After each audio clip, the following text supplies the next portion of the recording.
Hi. Um, this is the first video dedicated for my CPA journey. Actually, this is my third take na because the first and second takes were quite gulo. I just want to make this short and straight to the point that uh,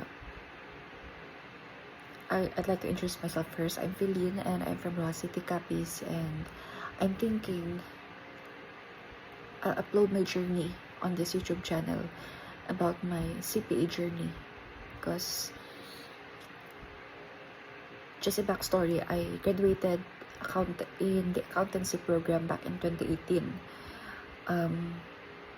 2014 to 2015 I was in my first school, which is CPU. Then I transferred to Western Institute of Technology. Very specific. Okay, anyways. Alright, anyways. The point of this video is I want to be accountable. I want to look back on my journey. Kasi I'm inspired by the vloggers on the YouTube na like those who are taking medicine. They were able to film their journey. Ako, parang na-notice ko wala masyado sa accounting. And ito na yun. Currently, I am working as a DepEd teacher. And as I can see, parang ang dami kong time. Not a lot of time, but I can somehow make time for studying because teaching is just, for me lang ha, parang I can make segues. Unlike pag office, parang kailangan you should be there in the workplace. Parang super tutok siya. Sa akin kasi, sa work namin, sa DepEd, parang magagawa mo ng way na, kasi parang creative side yung teaching eh. So, pwede mo siyang magagawa ng way na hindi ganun ka-strict, unlike sa office work. Okay? Anyways, yung point here is,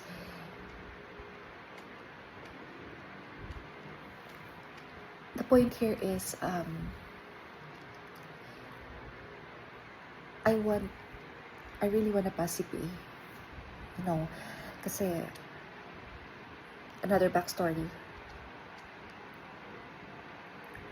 I graduated last 2018, then I reviewed and failed. I failed kasi hindi ako nakapasa sa kaso hirap pala kasi walang script. Anyways, hindi kasi ako nakapasa sa pre-board exam ng review center. Yun.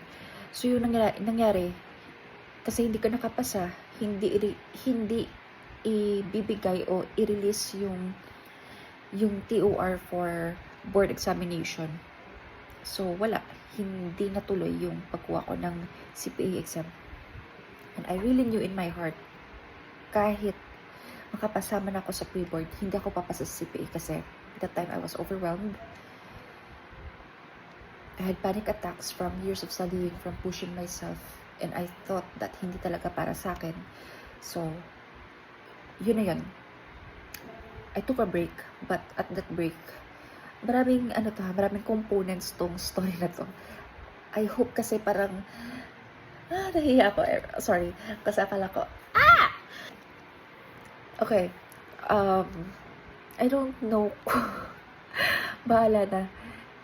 Tinatagalog ko na lang to, guys. Nasanay kasi ako sa classroom. Tinatagalog ko na lang to kasi baka may makarelate sa story ko. Okay. Go way back. Kasi, yung nangyari, hindi ako makapasa-pasa because I know this one. I really knew in my heart, and I hope may CPA na surpass itong ganitong feeling. I really had a panic attack, like literally talaga. Parang every time na magsa-study pa lang ako, boom, stop na agad. Hindi talaga kaya ng brain ko kasi kinakabahan na ako, nagpapalpitate, tas nawawala na ako sa, parang, alam mo yun, hindi talaga. I cannot explain it unless you experience it, but ganun. So, I stopped. And my father and my mother were both teachers. And they told me, why not take teacher's exam? And eventually, I took a 1 sem sa teaching, then I passed the first sem. Sorry, no. I mean, 6 months na studying, then the next 2019 LET exam, September, I passed. So, goods naman yun. First take lang. So, sabi ko naman, okay, I passed the teacher's exam. Why not take the CPA review again? So, I took it. And eventually, COVID happened. The pandemic happened, and there you go. And the rest is history. I stopped studying. I lose my drive.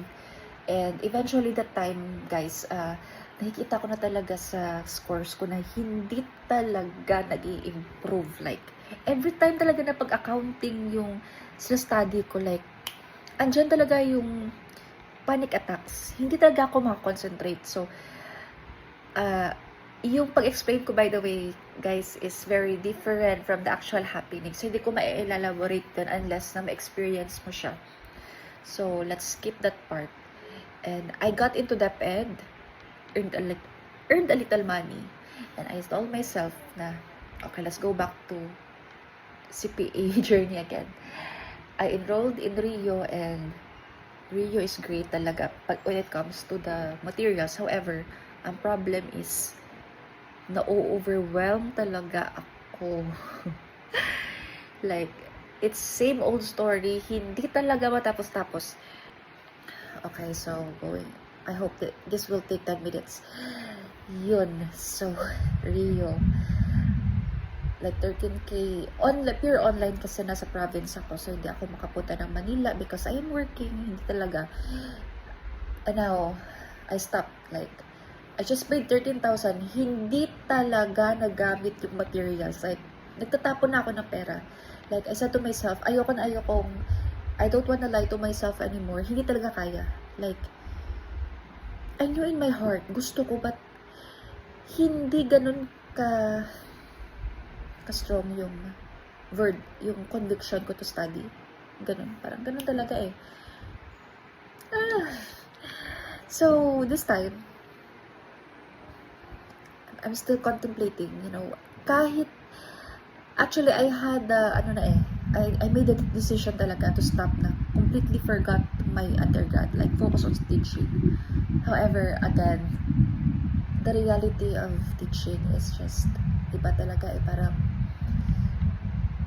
kasi second courser ako eh, parang may kulang talaga. Like, I'm happy with teaching, however, parang, I need to go back.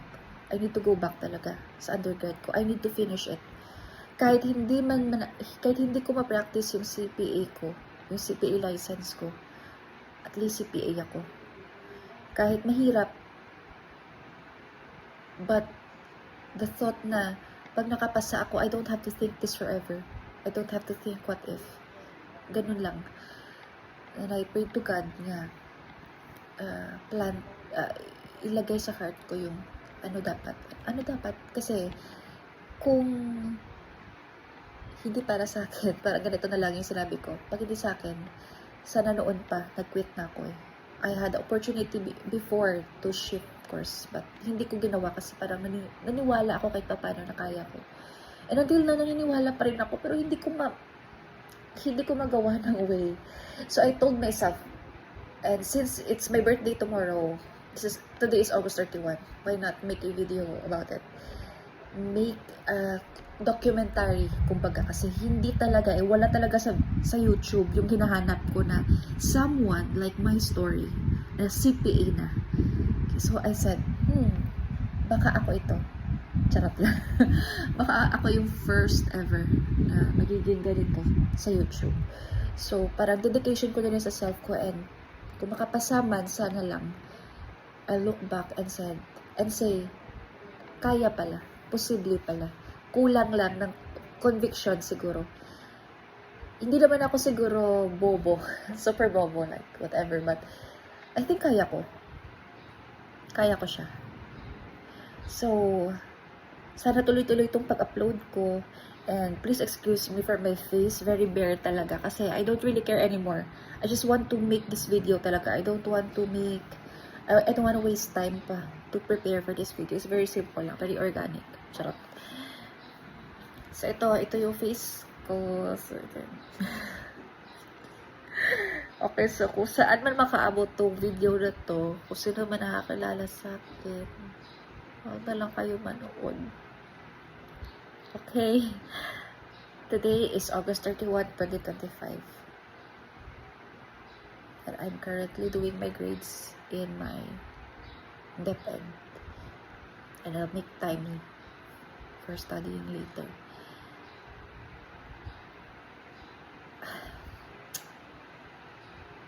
God, please help me. Give me time for this. This is my only birthday wish. Like, one of my birthday wishes this 2025. I hope talaga mas stronger yung conviction for the CPA journey. It's not just about the, the prestige,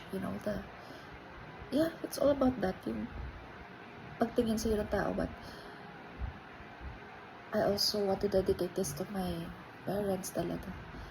Kasi I feel like they deserve to have a daughter na CPA talaga.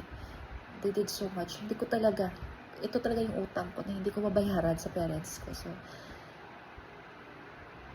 kung may ganito kayong story kagaya sa akin, hindi talaga, I think hindi talaga ganito, but similar lang.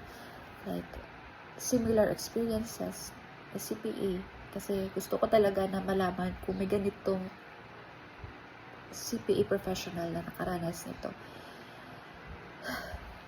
Please help me. Thank you and see you. Bye.